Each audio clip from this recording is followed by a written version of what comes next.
Мен энергияны қайдан аламын? Сәлем достар, сіздермен бірге пайдалы психология арнасы. Назарларыңызға психологиялық тест. Дәл қазір көзіңізді жұмып, өзіңіздің ішкі әлеміңізге үңіліңіз. Және өзіңізге іштей осы сұрақты қойып көріңіз. Мен энергияны қайдан аламын?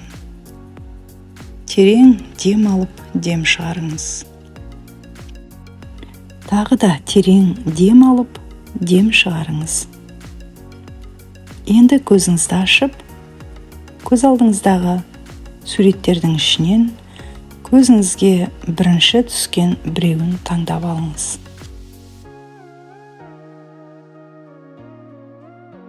Егер де бірінші суретті байқаған болсаңыз, онда сізді алда көп күтпеген қызық оқиғалар, небір жоспарлар күтіп тұр. Алдыңыздан көп мүмкіндіктер ашылғалы тұр. Бұл сөздер сізді аздап таң қалдыруы да мүмкін, себебі дәл қазір сіздің жағдайыңыз тоқырау жағдайында жүрсіз. Қазіргі сәтте сізге барлық нәрсе тоқтап қалғандай, ешбір әрекет еткіңіз келмейтін күйдесіз. Тіпті ары қарай еңбектенуге құлшыныс тудыратындай, күшіңіз де таусылып қалғандай сезімдесіз. Бірақ тесттің нәтижесі сіздің жағдайыңыздың бір қалыпты екендігін, дұрыс екендігін көрсетеді. Сіз үшін қазір ең дұрыс шешім сәл кідіріп, аздап дем алу, босаңсу, яғни күте тұру. Көп ұзамай энергия, күш, қуат сізді өзі іздеп табады. Екінші сурет. Сіздің көптеген сынақтар мен қиындықтарды артта қалдырып, яғни оларды сәтті еңсергендігіңізді білдіреді. Дәл қазір сіз тіпті мәре сызығында тұрсыз деуге де болады. Одан кейін өзіңізді мазалаған көптеген сұрақтардың жауабын тауып, шешілмей тұрған түйіндердің шешімі табылады. Бейберекет болып шашыраған ісіңізді бір жүйеге келтіру үшін сіз аз тер төккен жоқсыз. Дәл қазір сіздің тәніңіз үлкен демалысты қажет етеді. Сол себепті бәрін ысырып қойыңыз да, өзіңізге аздаған демалыс алыңыз. Жүйкені демалдыратын жалбыз шайын ішіп, кино көргеннің өзі сіздің ойдағыдай тынығуыңызға мүмкіндік береді. Содан кейін өзіңіздің ішкі жан дүниеңізбен көбірек сырласыңыз. Егер де сіздің таңдауыңыз осы суретке түскен болса, онда сізге саяхатқа шығудың сәті туып тұр. Сіз жан тәніңізбен жаңаша, бір есте қаларлықтай қызықты оқиғаларды қалайсыз. Бұл дегеніміз бәрін тастай салып, жылы жаққа билет іздеп кету деген сөз емес. Қазір ең бастысы үйреншікті күйбеңді алмастыратындай бір жерге барсаңыз жеткілікті.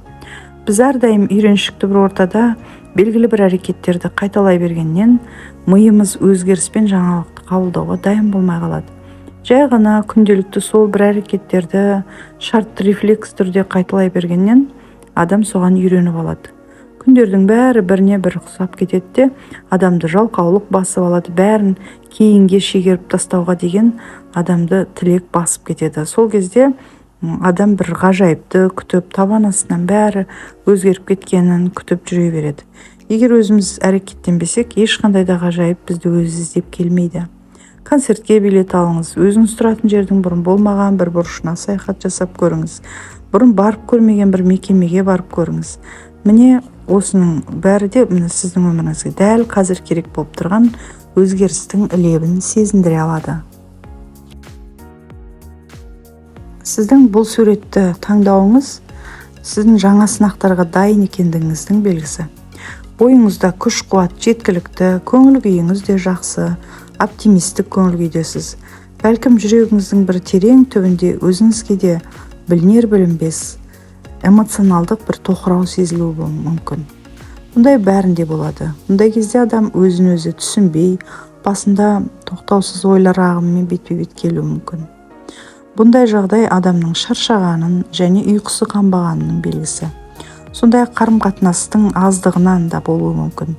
Егер кейінгі кезде жұмысқа басыңызбен кіріп кетіп, адамдармен қарым-қатынас жасауға уақытыңыз болмай жүрсе, өзі де қарым-қатынас үйреншікті бір автоматты түрде жүзеге асып жатқан болуы мүмкін.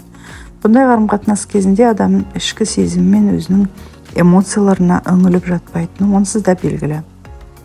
Сіз өз сезімдеріңізді, жай күйіңізді суреттеп, оларға деген көңіл күйіңізді білдіріп отыру үшін сезімдер мен эмоциялардың күнделігін жүргізуді бастап көрсеңіз болады.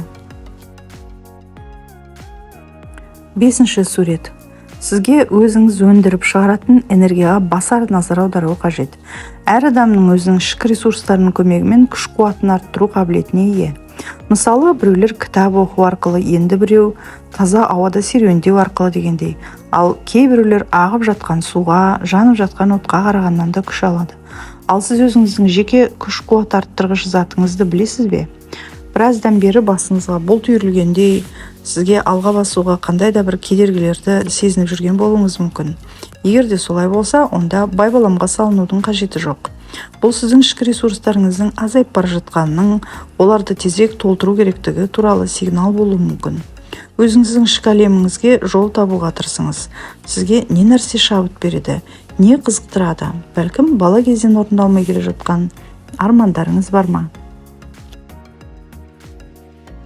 6-шы сурет. Бұл суретті таңдағаныңыз сіздің алдыңызға қойған мақсаттарыңыздың іс жүзінде барлығы дерлік орындалғанын білдіреді.